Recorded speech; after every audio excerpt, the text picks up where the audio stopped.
The day has finally arrived. Ferrari have decided to shut down production on updates for the SF-25 for the remainder of the season, with only the current scheduled ones still to come. So that means there are 2 upgrades left for the car.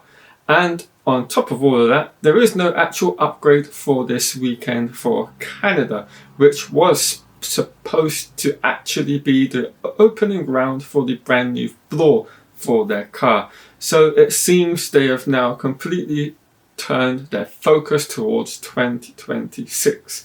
And it's the correct thing to do, as has been long rumoured to be the case, particularly when we take into consideration a lot of speculation surrounding Hamilton telling his team to bin the 25 project and head down the avenue of 26, the major technical regulation change in Formula 1, because there's far more major hanging fruit left to be grabbed with regards to where you start the season and that regulation cycle from 2026 onwards. So it's another season which will now go by, in which Ferrari have been quite a disaster, to say the least. And we can add it literally to every season on top of the previous ones with regards to this ground effect error, and all of the previous ones in all the other generations. I don't think Ferrari have built a superior car to the field in many decades now. So it is quite disappointing, I'm sure, for all the fans to be listening to this video as regards to that. So as I said, there are just 2 rafts of updates left to come. The redesigned rear suspension and of course this new floor which they will be bringing. And it seems now the story is these updates are coming for Silverstone and for Spa. So literally 2 races before the summer shutdown. And I suppose in one sense it makes a lot of sense for them to introduce it before the summer break.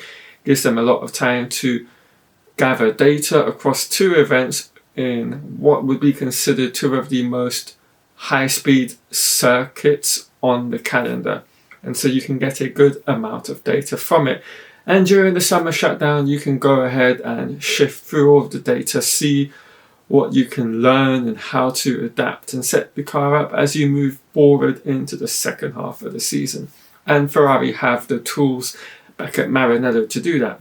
They have one of the more sophisticated sims available across all of the Formula 1 teams, with Hamilton himself alluding to that fact, saying it is one of the most comprehensive sims he's ever had the pleasure of driving, which isn't something you generally hear from Hamilton, as he hates simulators.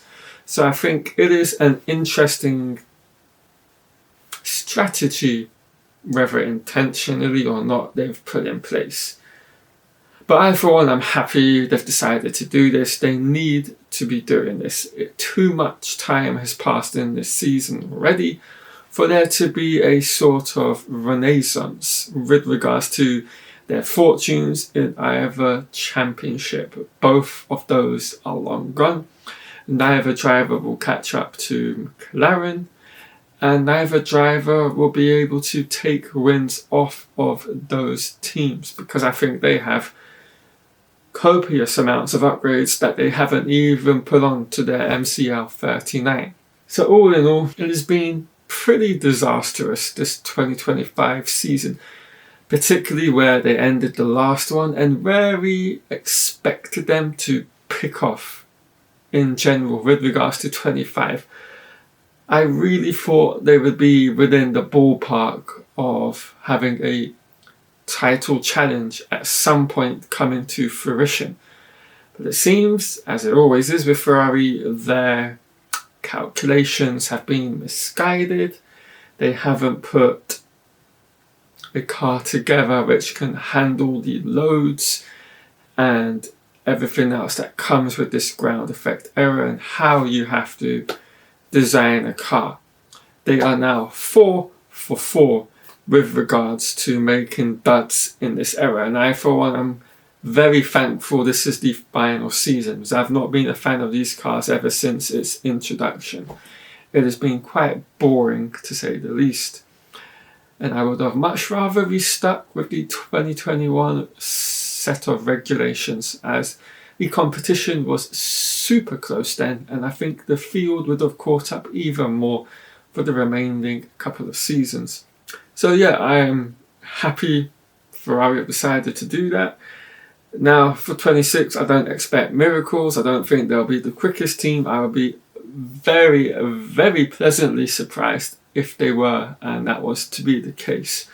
I believe Mercedes are going to get a march on the field, at least in the engine side of things.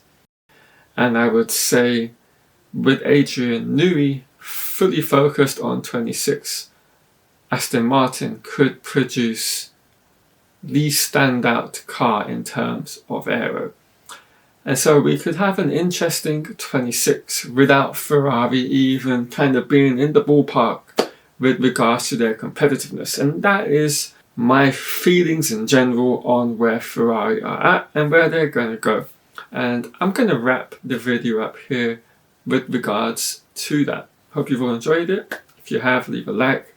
If you're new, hit the subscribe button down below. And I'll catch you all across the Canadian Grand Prix weekend.